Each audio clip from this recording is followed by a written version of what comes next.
Hi, I've had a number of questions about describing a continuous function when we are looking for where is it increasing, where is it decreasing,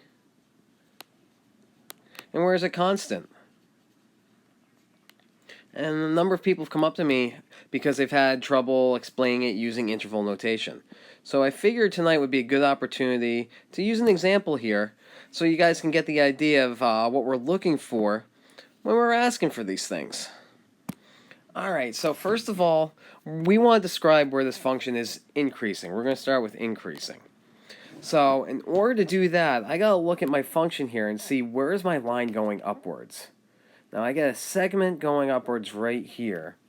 I get a ray going upwards right about here. So that is going to be where my function is increasing. So I have to describe that. Now I'm going to cite where these points are first of all. Right here I have -5, -2. That's my ordered pair. I have 1, +1 here. Another question I get is, how can we use interval parentheses for interval notation and ordered pairs? Unfortunately, there's only so many grouping symbols we have, and in mathematics, they end up having to repeat some. I know it can be a bit confusing, but just bear with me. Alright, so we have some ordered pairs here, the important ordered pairs. Now we don't have one up here because we have an arrow going. An arrow indicates that this is going on forever. So I'm going to just leave that for right now. So I want to explain where this function is increasing. Now while I'm doing that, I'm going to look at my ordered pairs, and here's what I only care about. I only care about the domain when describing this. Do not worry about the range. People have been throwing in the range, they've been getting a little confused. All we are caring about here is the domain. So you'll notice right here we have an open dot. That means at the beginning here we're going to have parentheses, because that means it doesn't include that value, but everything after that. So my domain here is -5. So starting at -5, this function increases. Now, again, I'm only caring about the domain here, so I'm only focused on that +1, that first one. So it goes from -5 to +1. And again, we have an open dot, which means I'm going to be using parentheses again. So what this tells me, what I just wrote here, what that tells me is that my function starts increasing when my domain is -5 all the way up to +1 here. Now, as you can see, there's a second part of this. So I'm going to use a U here to indicate that. That means union. We're going to be including a second thing here. So we're going to be including a second interval. So again, I'm focused on the domain. Now looking here, I have a closed dot. It's colored in. That means I'm going to be using a bracket here. And again, I only care about my domain. I'm going to use that 5. Do not care about the range. So it starts there at 5. Now, it doesn't end. We have that arrow here. It goes on forever. I'm going to use the infinity symbol, and I'm going to use a parenthesis. And the reason I use a parenthesis is because infinity never ends. There's no real end point there. You can't really include infinity. It's just going on forever. So I've just used interval notation to establish where this function is increasing. Now, for the next step, I want to show where it is decreasing. Now, it looks like I only have one segment here where that's happening. So, I'm not going to need this U here. That's not going to be used this time. I just need one interval in this case. So, I need an ordered pair. Now, this ordered pair right here, I ain't established that yet. For that coordinate, I'm going to have -8, +4. Believe it or not, I've had to do this video a few times due to technical difficulties. That's why I know it's -8, +4 so quickly. Alright, so, again, all I care about is the domain. Do not care about the range. So I only care about my inputs or my x values here. So, we'll notice that it starts right here at -8, 4. That's my ordered pair. So since I have a closed dot here, that means it's going to include -8. So I'm going to use a bracket. Now, where it stops decreasing, right here at that open dot, which means it's not include that value, it's going to include everything up to there. And again, my domain there is -5 for my x value. Since it's an open dot, I'm going to use parentheses. Now notice, again, when I'm doing the increasing and decreasing, all I care about is the domain. Do not care about the range. A lot of us are throwing the range in there. We're trying to throw ordered pairs into our interval notation. Just focus on the domain for right now. Now for the constant. Had questions about this one too. People have asked me, well, isn't it constant because it's a continuous function? Not exactly. When we're talking about constant, we're looking about where is there no increase or decrease? Where is it flat?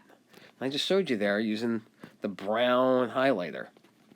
Now we've already established these ordered pairs, which is great. And again, what do we only need for this? We only need the domain. We don't care about the range yet. So I'm going to look at my x value here. Got positive 1. Since it's a parentheses, I'm going to use parentheses, or rather, since it's an open dot, I'm going to use parentheses. Now, where it ends right here, got a closed dot. So that's going to be at positive 5, because again, I only care about the x value. I'm going to use a bracket to establish that it ends there and includes that 5. So I've just used interval notation to show where this function is increasing, decreasing, as well as where it's constant. Excuse me. I'm going to go one step further with this, and I'm going to talk about the domain and the range. We're going to use interval notation to do that. For the most part, we seem to be pretty solid on that, but it's always a good idea just to put that in there, just because we're learning some new stuff, and it's good to throw in the old stuff to make sure we're good with it. So I'm going to start here with the domain. Now again, as I've been saying, we only care about the domain here. We do not care about the range. So I'm going to figure out where my function starts right there at that ordered pair. At -8, positive 4. So again, only care about the domain. So since I only care about the domain, I'm only caring about that x value, which is -8. Since we got a closed dot here, since it's colored in, I'm going to go with a bracket. Now, where does it end? Guess what? It doesn't. Because that arrow here, that indicates this thing goes on forever. It's just going to keep going. We only were able to contain it within this coordinate grid here, but this means it's going to go on forever. If I were to zoom out, that line would just keep going. Since it keeps going, I'm going to go with that infinity symbol. And since it's an infinity symbol, I'm going to go with brackets. Why? Because you can't say, well, it includes infinity. Infinity just keeps going. It's not really a definitive value. It just means it never ends. So I've just discussed my domain. Now, I've been telling you this whole time, all we care about is the domain, except now when we're talking about the range. Excuse me. Get rid of some of these colors here. As I said, I've been always focused on the domain. Now we're talking about the range. Which means I'm caring about this y-axis. Instead of caring about how wide my function is, I only care about how tall it is. So I'm looking for my lowest point and my highest point of my function. So I go down to here. I know I used the sorted pair before. I'm going to write it again. -5, -2. So I'm talking about the range. I just want the range. So I want to go with my y value here. So I'm going to start with -2. And since this dot is open, I'm going to go with parentheses. Now to my highest point right here, where it's the highest. Got an arrow there. Again, that arrow means it goes on forever, so we got infinity. Since it's infinity, we're going to go with parentheses here. So, the whole time we were concerned with the domain, the only time I was including the range in my interval notation is when I wanted to know the range of my function. So when they asked for the range, that's the only time I used the range. Besides that, you'll notice this whole time when I was talking about when it was increasing, decreasing, constant, and when I was talking about the domain, I only cared about the domain, or the x values or inputs. So hopefully this helps you guys a little bit. As I said, I've had a lot of questions, so hopefully you guys use this video as a nice little tutorial to help you out through this, so you can do well on all your future assignments and quizzes. Good luck!